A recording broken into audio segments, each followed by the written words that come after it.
Catus, Maximus here. This time reviewing an old Stanley 992 or 5992. There's a little bit of confusion about part numbers on this, but this is I'm calling a precision hobby vise. It is a machine block vise, 2.5 inches wide with a 2.5 inch maximum jaw opening without the inserts. Those are the rare thing to find with this is the round stock block, and we'll get into that in a second.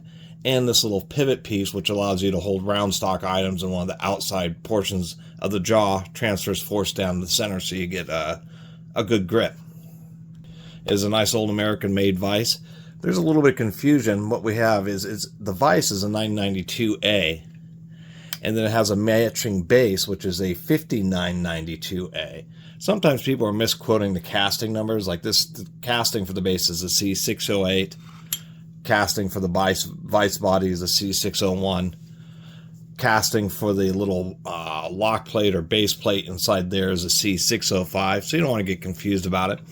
I'll just get this out of the way. They have this mechanism where the idea is that it has this like little pressed in wrench and nut, and you're supposed to adjust all this just right so that you can slide it off if you want to. And that's one of the big advantages of this, and why I really like it is because out of all my vices, this thing will be handy doing just various little press work for bearings and even straightening things and that type of stuff, just because it's not precision machine rated. Some people do call this a machine vise just because it does have milled surfaces, and I'm sure they're pretty accurate, but they're not, rated for a milling machine. Plus the jaw, which by the way is a pretty tight jaw, we'll have to admit that. Nonetheless, doesn't have a mechanism to cause it to force it down into the bed of the jaw like a Kurt-Ang lock or like a traditional precision vise, which has the spherical washer and the pull down action. If you mount something near the top, then this jaw will rock a little bit, and so that's what's nice about having these jaw inserts. Anyway, it's a neat idea to be able to have this swivel base and be able to have a vise that you can put onto a if I can get it to cooperate here, to get onto a swivel base, but just once again adjusting this thing just right so that it clamps with just that small swing of the lever is actually the biggest drawback of this little vise. It is not easy to adjust it to where when you loosen this, it'll slide on and off, but actually tighten down enough to stay in place. But nonetheless, I do like the idea of that, especially when it's something where you can work on something on pull it out and take it over to your drill press, and you can put it in the drill press by itself, but you need to have some way of gripping these little tabs. I actually have a way of gripping that. I have these longer bolts with these special extra thick washers, which in this case would happen to just fit in those little slots, and really wide bolts like this won't actually deflect very far, and I can clamp it directly to the table. But it's convenient if I'm working on something, maybe filing or doing some other operations, where I can just keep it clamped in the vise, take this over to the drill press, and just pop it on in there.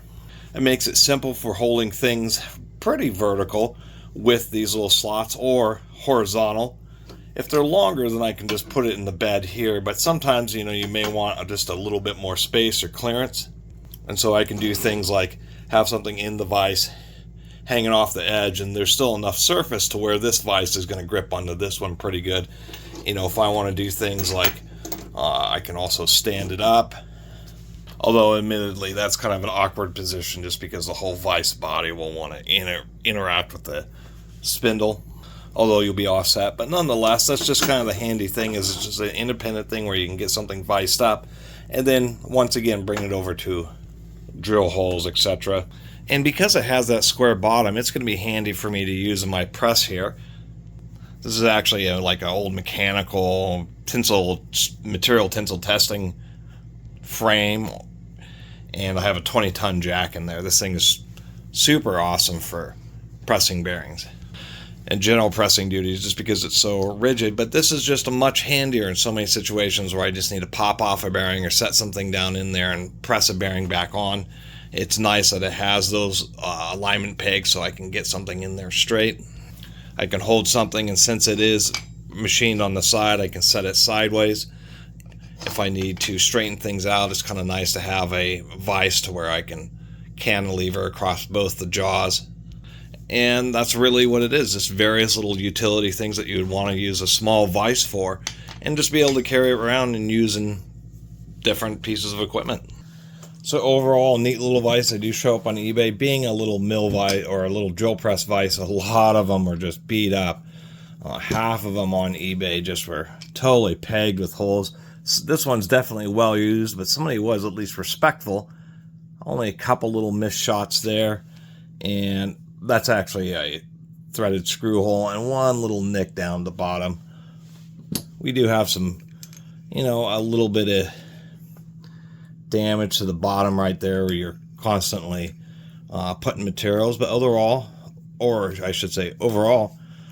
this one is in reasonable condition. It's not all rusty or, once again, not completely Swiss cheese. And indeed, 2 1/4 inches. So without these jaw inserts, which are actually original ones, this particular piece seems to be what's the most rare. A couple of them had this piece, although interestingly enough, some of the ones sold, or one of the ones sold on eBay had like a custom made one of these pieces. And another one had a custom like aluminum version of this piece. And you can see we have small, medium, and large, both horizontally and vertically in this little jaw insert. And and that hole is for this little peg just to keep it in place when you're opening and closing the jaw. When you have, these are 3/8 of an inch thick. So when you have both of those in there, this all of a sudden becomes a 1 1/2 inch vise. And they have a 991 version, which is even smaller than this. And so we'll get into, I guess it's hat trick. It is not a fractal vise. There are things known as fractal vices, which have a bunch of moving parts to handle strangely shaped objects, but because they look so unique, and indeed are unique, fractal vices are always either giant old vices, and fractal vices are some of the most valuable. But this, it's still, let me get it onto the base so the handle quits hitting the table. I'm going to save the base for this, but I'll never use the base. It's just a neat option because this can be permanently attached to a table and you can just carry the vise around. But its hat trick is being able to put in a piece of round stock here. It's going to be held, make sure that's nice and centered. It's going to be held completely vertically, due to the alignment of this plate. And you can see how this thing is working now, because what it does is it rocks over. The other edge hits here, so it's kind of cantilevering. There's still a little gap here, applying pressure right to the center of the jaw so it stays nice and tight. These aren't unlimited. There was one that was cracked right here, so if you really wrench down on it, I suppose or drop it, you can crack it. It is cast. I don't know if it's cast iron. I suspect it's probably cast steel. And something I was just realizing is if you're doing something with a larger diameter in this type of vise here, say something like this, what will still happen is it's so big in diameter that this little back piece doesn't interact there, and so you still kind of end up with the same issue that when you tighten it, the jaw wants to get cockeyed a little bit. But what it does is afford you some play, so you can do something like, say I can put in this other socket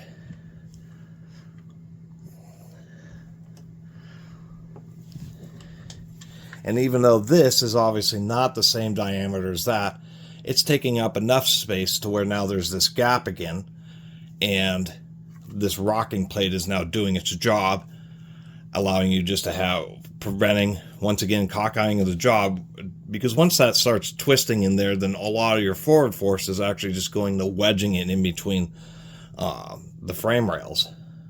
So as long as you can get a little gap in there, then it's going to go right down the center where the screw is, and so all of your clamping force is now being, or the clamping force that you're applying is now being more,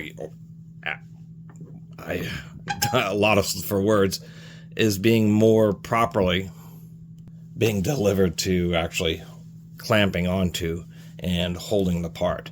So that's there. Oh, I didn't have that in quite straight. Anyway, I just thought this is a neat little vise. I only paid 15 bucks for it, so I thought it was a pretty good deal when I was looking online, seeing that it had both of these jaw inserts, and that the fact that it's really not in that bad a condition. It's used, but it actually hasn't been abused, and I like tools like this. This is one that's actually proven itself. You know, you can do things like take this piece and rotate it this way if you want to have just a little bit more support if you're working on a taller or longer item. Just think it's kind of a neat style device, vise, and it's a shame that these types of things aren't more common. Besides that, once again, I'll have to say that the general machining of the jaw is pretty good. Definitely pretty tight in there. And the worst part about it really is this base and this kind of quick release mechanism. It's just, it's ill-fated. That's the big takeaway. And besides that, we do see hardened steel jaw surfaces, and there's actually screws in there. So these are replaceable hardened steel jaws, which is a nice little feature. So anyway, that's the Stanley 992 2¼ inch, we'll call it precision hobby vise. And I wanted to interject this in here because I totally forgot that I had got this Vise little 1x30 VFD belt grinder, and that's where this little vise really can be in handy. I can use the vise itself to make sure I have the platform and the back piece are real high at 90 degrees.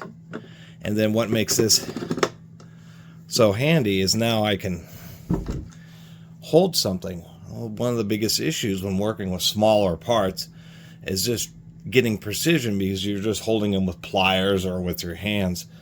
The way this vise has milled sides, now I can put something in the vise and grind it across like that, or like this, or probably this direction, to tell you the truth. But now I have something that's square, and that adds a bunch of mass. When you're working with something small, now it's connected to something with more mass, so it's easier to prevent vibration, have much better control and even safety over it. And if I'm trying to grind something to actually be at a 90-degree angle, or to be straight and flat, or at least straight, that is, now I have something to hold on to the part that'll help ensure that I actually have, perpendicularity and squareness. And that's where this is really going to come in handy. And I like these little vices. I have the little 3-inch, like Japanese-made Craftsman clamp-on bench vise. I even have a really tiny 1.7-inch clamp vise. But this one's is much better for holding round stock, because it allows you much more access to it versus something like this where the round stock holder is, way below the jaws like that. And the fact that if I'm using a Dremel and doing some precision work on something, small mechanical items, this is just acts like an extra hand. It's pretty heavy. This is probably 3 or 4 pounds by itself. And so I can clamp something small in it, and even out on the workbench, now I can just set it down and be able to more conveniently work on my little project, rather than having that project be stuck at the edge of a table in a vise like this. Now I can use it and spin it all around, turn it sideways, and just get better access and more convenience. So I'm actually pretty stoked about this. That's why I've been talking about it for so long. I would love to have just like a whole array of these kind of devices. Anyway, really appreciate everybody who's been watching. See you next time.